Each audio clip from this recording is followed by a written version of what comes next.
गहरे जंगलों के बीच बसी चंद्र झील अपनी सुंदरता के लिए जानी जाती थी, लेकिन सूर्यास्त के बाद वहां कोई जाने की हिम्मत नहीं करता था। गांव वालों का कहना था कि जब चांद पूरा होता है तो झील के पास एक खौफनाक दैत्य घूमता है, एक भेड़िया आदमी जो इंसानों का शिकार करता है। रवि, मोहित और सना को इन बातों पर यकीन नहीं था। वे शहर से आए थे और रोमांच की तलाश में झील के पास कैंपिंग करने का फैसला किया। गांव के बुजुर्गों ने उन्हें समझाया, रात में झील के पास मत जाना, वरना वापस नहीं लौटोगे। लेकिन वे हंसकर आगे बढ़ गए। पहली रात अंधेरा घिरते ही झील के पास ठंडी हवा बहने लगी। दूर से किसी जानवर की गुर्राने की आवाज आई, लेकिन तीनों ने इसे कोई जंगली जानवर समझकर नजरअंदाज कर दिया। रात के बीच में मोहित की नींद खुली। उसे झील के किनारे कोई परछाई हिलती हुई दिखी। एक लंबा झुका हुआ शरीर जिसके लाल चमकते हुए आंखें थीं।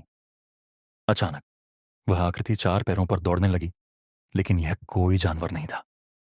वह कुछ और ही था, बड़ा, डरावना, और उसकी सांसों से भयंकर गंध आ रही थी।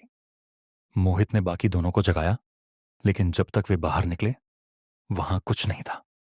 बस झील के किनारे बड़े बड़े पंजों के निशान थे जो धीरे धीरे पानी में गायब हो रहे थे। दूसरी रात रवि ने कैमरा लगाया ताकि यह पता लगाया जा सके कि पिछली रात सच में कुछ था या सिर्फ भ्रम। आधी रात को कैमरे में एक अजीब चीज रिकॉर्ड हुई।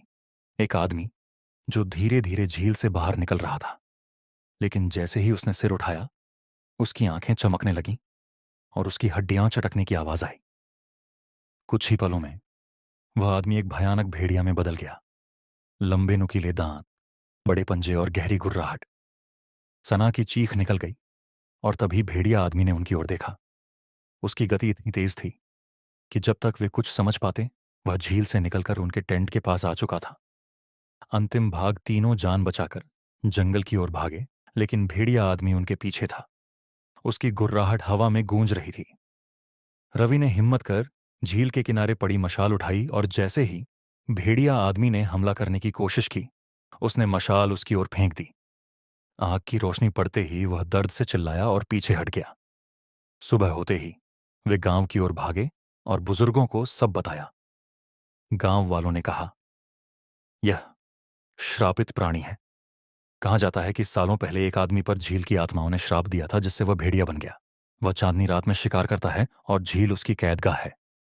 इसके बाद किसी ने झील के पास रात बिताने की हिम्मत नहीं की, लेकिन आज भी जो उस झील के पास रात में जाता है उसे पानी से आती हुई गुर्राहट सुनाई देती है।